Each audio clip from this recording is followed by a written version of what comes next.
think he looks like he's a professional insect collector, and he knows a lot about dinosaurs. Looks really, really stupid. Where are we, man? We're in Cuba. Falleció el comandante en jefe de la revolución cubana, Fidel Castro Ruz. A little over 4 months ago, the former leader and revolutionary of Cuba, Fidel Castro, died. What change that will bring to the country, I'm not sure. All I know is Cuba looks exactly how I imagined it, and the selfish tourist in me doesn't want any of this to change. In fear that modern cars and McDonald's will begin to appear on every corner if America and Cuba begin to build relations, now Fidel is out of the picture. But I'm guessing if you ask Cubans if they want change, their answer would be a little different from mine. With the island feeling like time froze in the 50s and internet only recently being available in a few public parks, I think I have a pretty good guess of what their response would be. It seems, however, a change has already begun, with Obama last year being the first president to visit in 88 years. We felt that coming now would prompt more change. Change is going to happen here. Whether it will, we will see. The history between communist Cuba and America is a long one. In simple terms, if these two countries were in a Facebook relationship, the status would be, it's complicated. If you want the short, oversimplified, history for dummies version of America and Cuba, you need to go back to the height of the Cold War, when a young Fidel Castro started the Cuban Revolution, overthrowing American-backed anti-communist Cuban dictator Fulgencio Batista, and then later becoming best buddies with the Soviet Union. This, understandably, pissed America off, and fear that communism would now spread resulted in them imposing a trade embargo that is still in effect to this day. Hence, all the old cars. Oh, did I forget to mention that they also found hidden missiles on the island of Cuba that nearly led to the brink of nuclear war? Yeah, to say the situation was tense would be an understatement. But with Fidel now gone, could this be the start of a new Cuba? What do Cubans even think of the current Cuba? There was only one way to find out. Go and talk to a Cuban.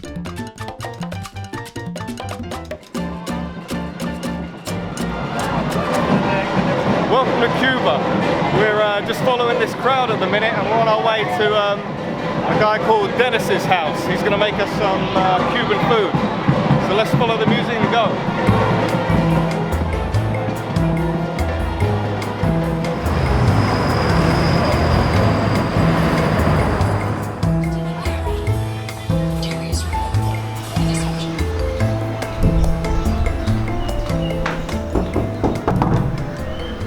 Tommy. Hey, yo, what's up, bro? Hey. How you doing, brother? Oh, are you okay? Good to see you. Right. Welcome here to my home, Thank you know? Let's go to the home, man. Come on. Yeah? Get inside. What do you need? Some food. Some food? Yeah, it's very right? Chicken day. What are you cooking? Say to what are you cooking? ¿Qué estás cocinando? Arroz con gris. Y es un plato típico cubano. Cuba, the way that we cook here is the criolla food, you know? Criolla food. A lot of people from different countries that continue to Cuba to have our taste here, you know? Ajo, cebolla, comino, orégano, laurel. We cook black bean, white rice. That is something that tastes good, and people like it. People continue and they enjoy it. At least when they come back to to England, they say that tastes good. Cuba. Go to Cuba. That is okay over there to eat, to have a good time, to drink something like this. The good Cuban rum, you know. Cuban rum is very how we live there for enjoy it. All right. I hope that you come back again and to have the same taste again. You know what I mean? Let's grab a seat. Let's have some food. Yeah, man. Yeah, it's a very good, man. It's a chicken, you know, fried potato, you know, fried banana too, you know.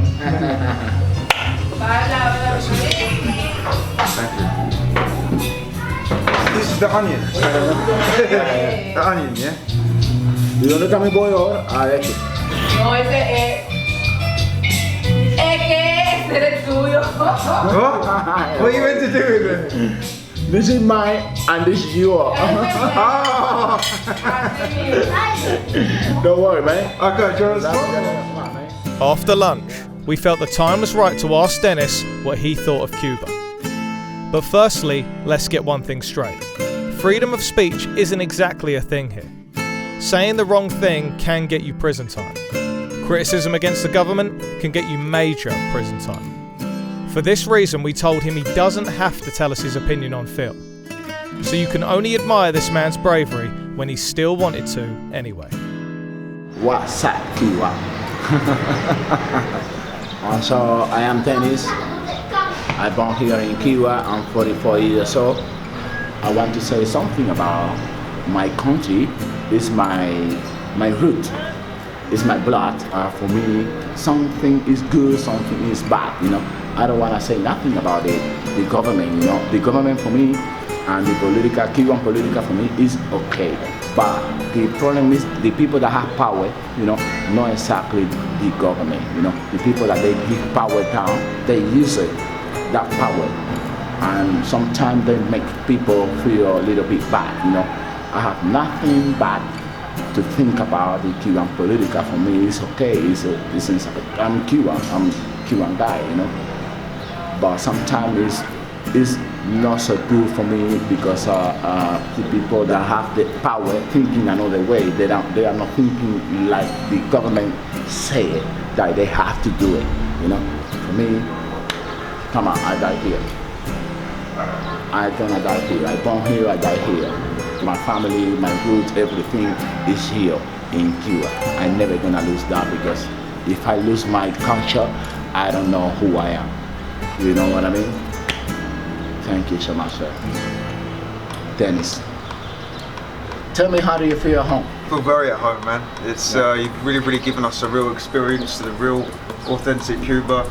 We're drinking rum. We had a really nice lunch at Verzo. You like the pollo and the arroz with the garlic and cebolla, the oil. The rum's really good and as the well. rum is very good too.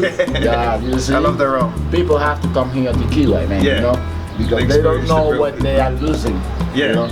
Cuba is not the best country in the world, but we have good feeling. We have good soul. We are one of the most friendly people in the world, and we are like a friend, like a brother, homie, Yes, man. Yes, man. It was nearly time to bid farewell to our new Cuban friend Dennis. But after drinking rum all day, Dennis decided we wasn't done drinking. And before we say goodbye, we needed to grab another drink with him. So he took us downtown on a night out, to one of his favourite bars in Havana. One of the best that we have here. Enjoy the Cuba, man. Enjoy what we have.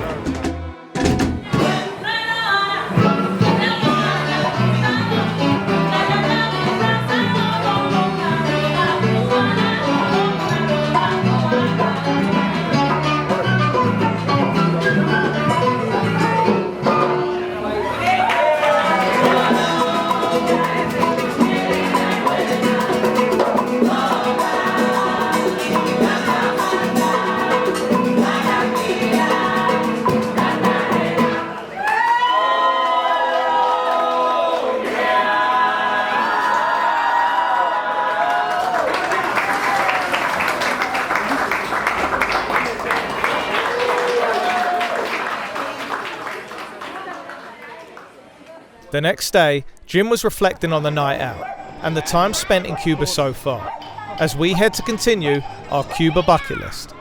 You could be in Vietnam, cruising down one of the rivers on the canals. You could be in Nepal, up in the mountains with the Buddhist temples and that. But for me, it put us in old Havana, the Latin culture, the salsa music, the sun's going down, the bees flowing. It's the best in the world for me. I love it. Next on the list is the iconic, classic American car.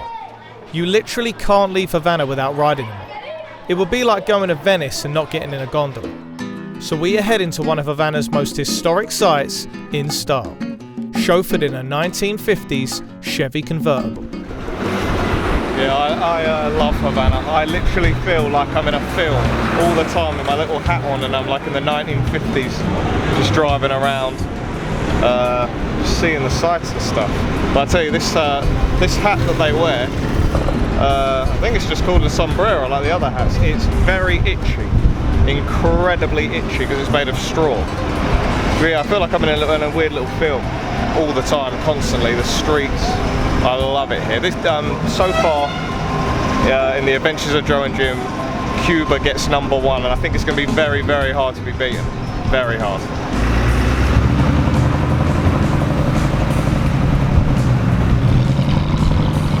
Have a drag race with them.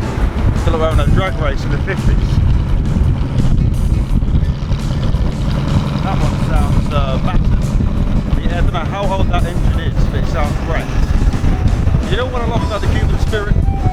It's really, really old. It kind of doesn't work, but they got perseverance. They said, "No, we're going to fix this piece of banger, piece of junk," and they keep it going again. Still on the road. I respect that.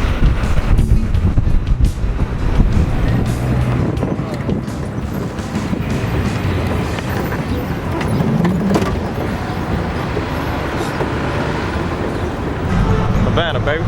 On our way to the Plaza de Revolution now. See where it all started. Jesus Christ. Whoa! Hold on to your horses. Constructed during the Batista era, this site, formerly Civic Square, became Revolution Square after Fidel and Che Guevara overthrew the previous dictator in 1959, marking a pivotal moment in Cuba's history. There it is. Today, the square ranks among the world's largest public spaces, adorned with murals of revolutionary icons. Sort of looks like Bin Laden. I think well, I think as well. I think it looks pretty sick. So now we're in the Plaza de Revolution. But I can't help but think he really looks like a cross between a stoned Colonel Sanders and Bin Laden. That's what he looks like to me.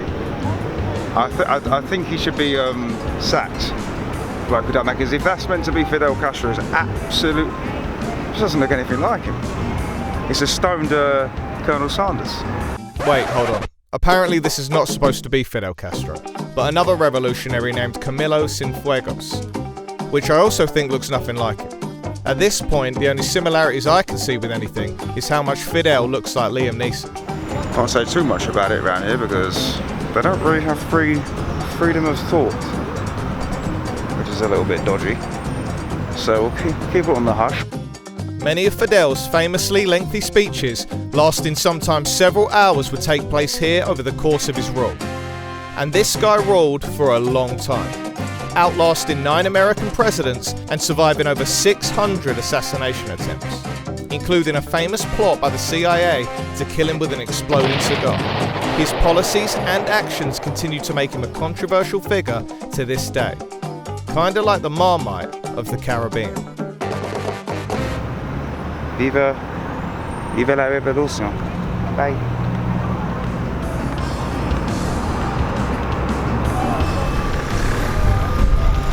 Viva la revolution. Cuba libre.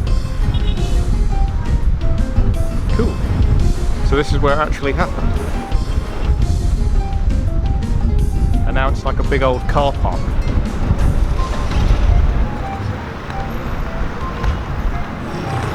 This is my new car, and the steering wheel is pure metal and it's just boiling. It's like you're actually holding onto a stick out the oven. Like, this is a nice car though. Doesn't have any horn. A lot of stuff is missing, a lot of modern tech in here, but it's a pretty cool car.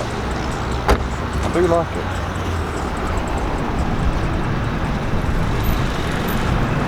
Hey everyone. The steering wheel is boiling. And it's not, everything's really hot. Hot leather. This is a man's car. Man's whip. And I'm gonna drive this now through Havana. But I'm not really because it's not mine.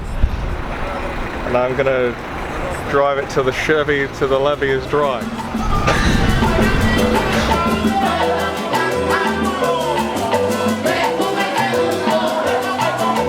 Before we leave Havana, there's one short stop we have to make. A place famed for inventing the frozen daiquiri, also known as the cradle of the daiquiri. A drink so loved that American writer Ernest Hemingway made this place, El Floridita, his local. He loved it so much that Hemingway was apparently known to sink 13 double daiquiris in one sitting. We will try and keep up, or just have enough for James to mispronounce the drink's name. We're in Hemingway's bar in central Havana, enjoying the famous daiquiris. Enjoy.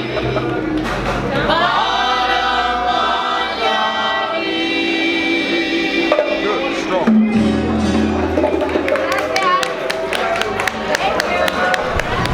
Well, that was fun.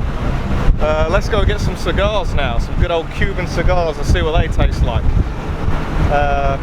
Apparently they're meant to be the best in the world. Whoa, my hat nearly fell off. Let's go.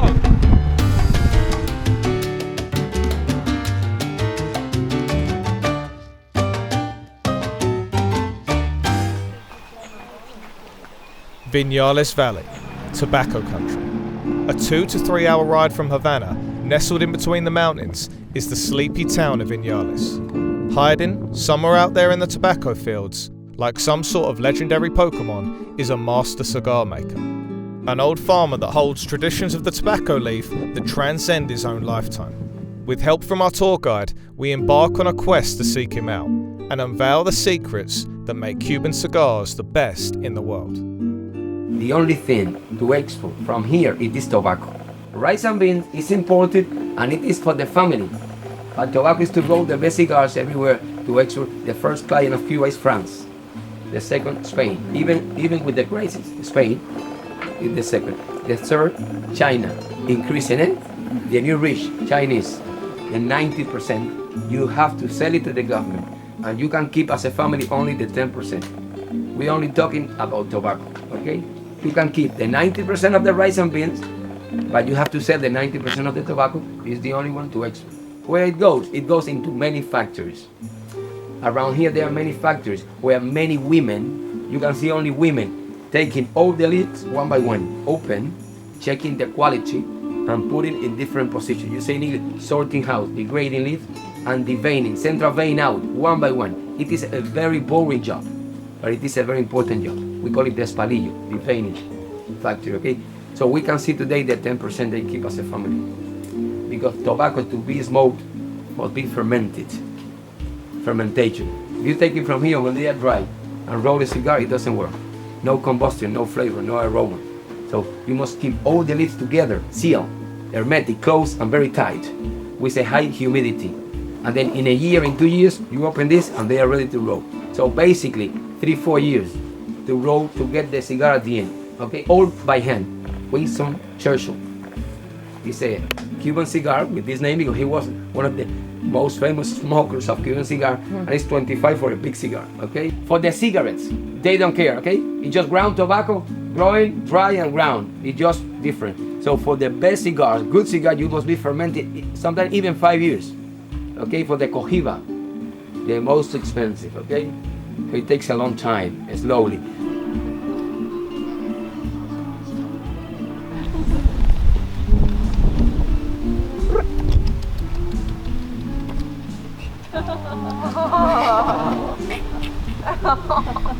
You're too lazy.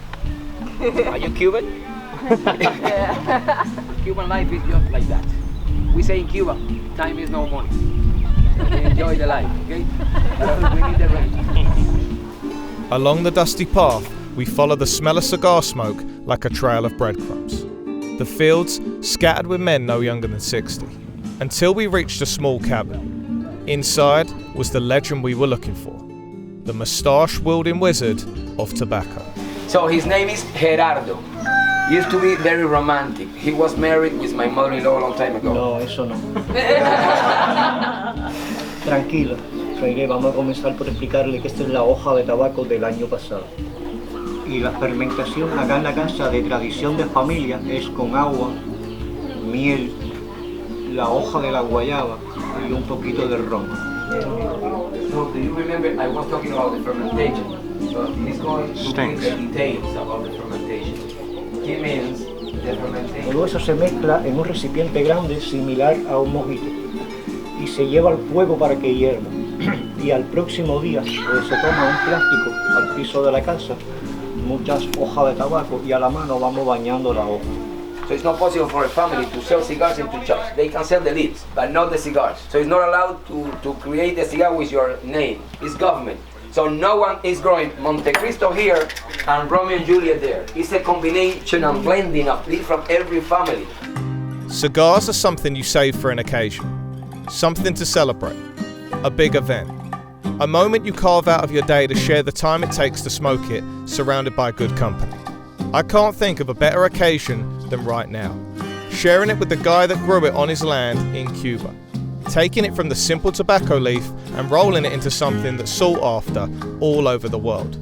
Also in our company today is the grandmother of the family, a woman I can only describe as the most gangster granny I've ever seen. She literally wouldn't look out of place in a Snoop Dogg music video. But as we chong away on our cigars, I noticed something. Jim isn't joining us. He's outside. That's how we do it in Cuba. The real reason why I didn't want to have a little puff on that cigar back in there is what the camera didn't show was how wet the end was with everybody else's juicy, duct-like saliva. Absolutely disgusting. I couldn't bring myself to do it. I didn't want to be swapping saliva with all that gooey juice on the end of it. No thanks. Bye. We were nearing the end of our stay in Cuba, and knowing our next country would be anything but comfortable, we chose to spend our remaining time in Cuba pretty much like this dog. So we headed next to the tranquil, cobbled streets of Trinidad to relax like two old men on rocking chairs. I sort of feel like an old man that's waiting for his crops to grow. Then to the sun-kissed beach town of Varadero, where, in a final homage to our Cuban adventure, we invested the last of our pocket money on a box of Cuba's finest cigars. So we've just come from the farm. So now it's time to have one of the, I think it's the third best. Apparently the best is the Cohiba, which is Fidel Castro's one. Sort of like what I look like. And the second best is Monte Cristo, which is Che Guevara's favourite. Everyone says the third best is Romeo y Julieta, which is the cheaper one. Romeo and Juliet. It's a little bit cheaper. But we bought a box. There you go. Thanks, man. And we're gonna spark one up now, and we're gonna tell you in real time what we think. And they're lined with a cedar paper. I don't know if you can see this. Apparently, the guy in the tobacco shop said that if they're in these metal tins, they last for 3 years. The way to know if the cigar is good is if you do this and nothing falls out the bottom. And if you give it a little squeeze, there's a little bit of bounce. A little bit of bounce. Bouncy. If you bounce it and you squeeze it and it squeezes back, then you know it's good. And you give it a little sniff. I'm not gonna lie, it smells like shit, but what's the little fact about tobacco? Why is it famous from here? Why is it famous from here? I think Christopher Columbus arrived here in 1497 or 98, something like that, on the coast of the 1500s. And when he did come here, he noticed in Cuba, all the local people had these big sticks in their mouth, as he said. And he said, what is this? Why are you smoking this? And they said, tobacco. And it was the first time that it was ever introduced into Europe in Spanish. You didn't know that, did you? And neither did you. Some people even put, and I think Fidel Castro done this, didn't he? He put honey on the end of it with his rum. Yep. The best way I can put it is it's basically like cigar and rum in Cuba goes, it's a pairing. It's the same as thick crinkle cut salt and vinegar crisps with a pint of lager. I like that. Like a good steak and a nice glass of wine. If you come to Cuba and you don't have rum, it's like going to Italy and not having pizza. Yeah. Going to England not having fish and chips and a pint. You're a twat. Jesus, man. Just like the thing. Do you want to burn it off mine? Like a pikey? I think you got it. And that's a great tasting cigar. What was it? I've got a lot of shit in my mouth. Now we're in business. Tomorrow, we fly out from Havana. Cuba, you were everything I hoped you would be. The picturesque backdrop of the island looks something straight out of the movies. But what makes Cuba truly remarkable is the spirit of the Cuban people. Making do with what little they have, and with little they have, they make great. Whether it's a few simple ingredients to make an amazing meal, or keeping an old car running. Or the rolling of a tobacco leaf in a complex process to make it world renowned. Everything here takes time, but they take time to make time work for them. In the famous words of Sam Cooke, it's been a long time coming, but I know a change is gonna come.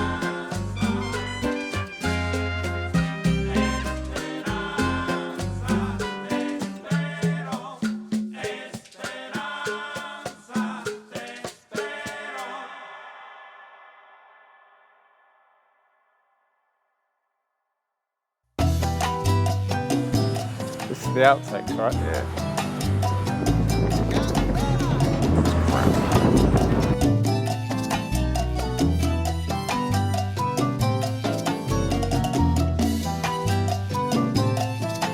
So this has been the carrot. We're making outtakes here. Jesus Christ. Let me do it again. Fuck it. I'll do it live. Okay. Where the fuck up?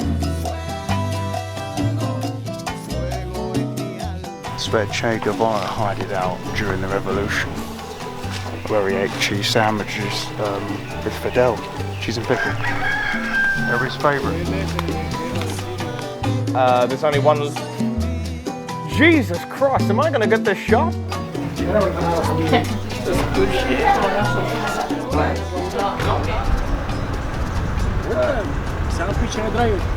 wants a picture with the driver. I don't know. What do you want to say? I just want to say pure English, and I can't do it. Okay, so you say it then. I'm gonna say it to the camera. Say it to the cameras. Plural. Oh my sandal just broke.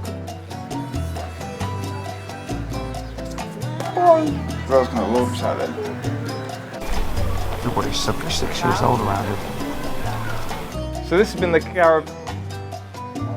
James, I can't do it. Get out of here, you little shit car. Where are they?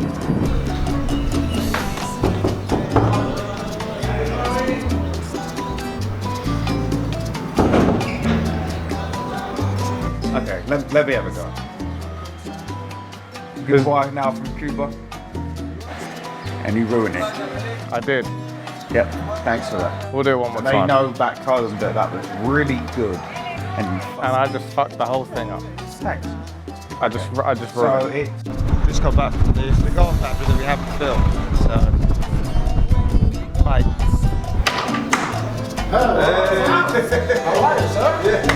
How are you, sir?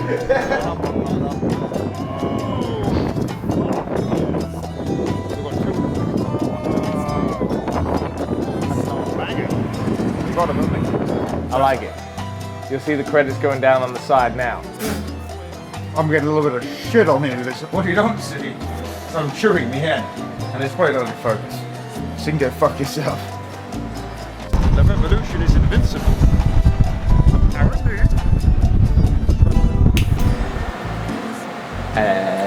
That's all, folks. Adiós, adiós, Moriquén querido.